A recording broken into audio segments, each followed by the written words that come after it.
ำลังแบ่งพูดเดี๋ยวนี้นะแบ่งพูดให้พูดแล้ววันนี้ตัดซะเราสั่งสิเราตัดใส่ทำมือขึ้นกับ นายแต่อ่อน ทีมเก็ตจะคู่สร้างเบิดเลยบ่หันย่อยเด้อเก็ตจะคู่เราก็สร้างเบิดชื่อจักโลแล้วก็มาหารซะแล้วก็10งดพูด10โลใครเนาะได้พูด10โล10โลแล้วแม่น่ะตอนนี้ก็สิได้พูด2-3โลได้10โลยางด้วยได้พูด10โลน่ะ10ถึงนี่เอาคู่มาแม่น่ะกุนคู่มาใส่ซีนี่สร้างไว้เก็บซะนะคู่ก็ได้กำลังแบ่งพูด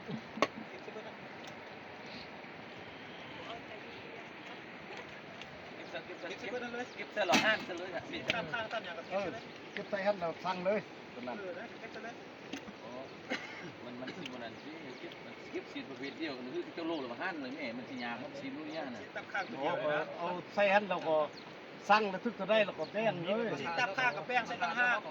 ซีดีกับตัดใส่ตั้งห้างอันดีก็ใส่น้ำกันอันดีก็ใส่น้ำกันเนี่ยอันนั้นก็เอา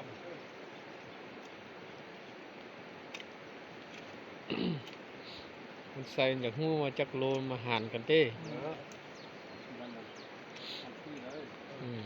โอ้ไม่พูดซีน่ะใส่เหมือนเนี่ยพูดใหญ่นะโอ้ตัวแล้วเอามาพี่ใส่สั่งเลยเต้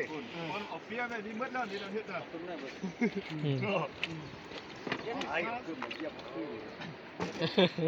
เดินล่างตึมปั้นไปไหมใช่เนี่ยพูดตรงไหนปั้นในคันใหญ่ก็ได้พูดเยอะปั้นนี่รู้ปะเนี่ยตัวน้อยไปไหม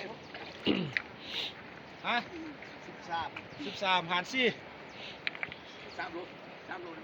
ก่อน3 โลเอาพูด3 โลก่อนเนาะ42ก็ได้พูด10 โลเวลาผู้ท่านรู้เพราะว่ามันท่านรู้ไปนี่โลนั่นค่อย10โลแล้วนี่บ่นี่13บ่13ก็คือ3 โลไป3 โลไปได้โอ้บีมันว่ามันทุกอย่างน้อยอยู่เนาะว่ามันแล้วคุณโจมพูดซีนมาไว้พี่แล้วก็ตัดใส่พี่เลยแบบนั้นน่ะคุณน้อยที่ก็ได้คุณน้อยนะน้อยที่พูดอย่างน้อยจะมาว่าเดี๋ยวนี้ก็มาใส่นี่เลยสั่งสั่งห้างเนาะอย่างน้อยสั่งใส่ซีนเป็นแหละนี่นู่นลูกใหญ่ซะเลยไหมน้อยใส่ชิ้นจะเดาว่าน้อยตั้นเราที่ที่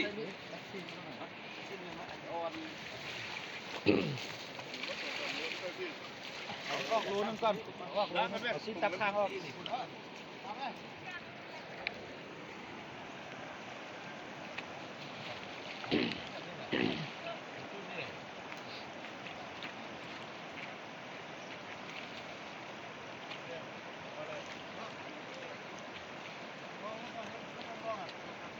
ไปหมดแล้วพันขึ้นเลย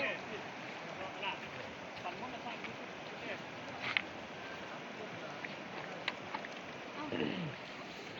แต่ว่าบ้านหั่นอีก บ้าน ปาด รุ่นนึงพอสั่งผู้ซ้ำช่วงนั่นแหละบ้านรุ่นนึงฝึกตั้งเราสุดท้ายเราบ่ฮอดเราไปใส่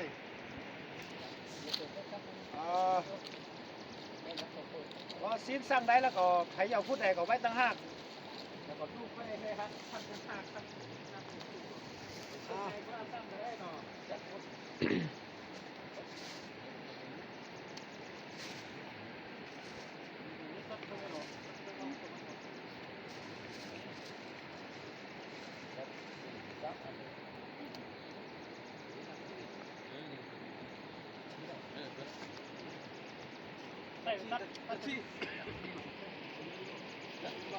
นี่รับสิ่งคืนแล้ว ปั่นใส่พูดนั่นเลยมันตัดซีแล้วก็บอกปั๊บคือมันก็กลายได้กายยามันเขาก็ไล่ตับกายนี่นะแต่ที่นี่กันป๊อปขึ้นนี่มันได้ฮอตไปโลกันหนึ่งที่5 พวกว่าใช่มากับพี่เหรอ14 โลได้นะพูด10 โลบกกายที่ตับคางเฝ้าใส่เถอะ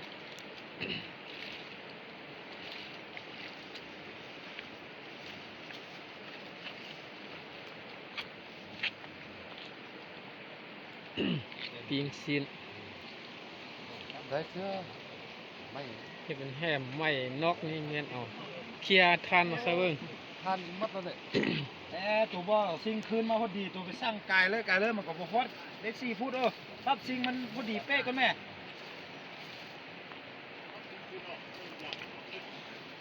ตัวไปสร้าง3 โลมันก็กายมันก็บ่ฮอดได้เนาะตัวบ่ปั๊บซิงคืนน่ะ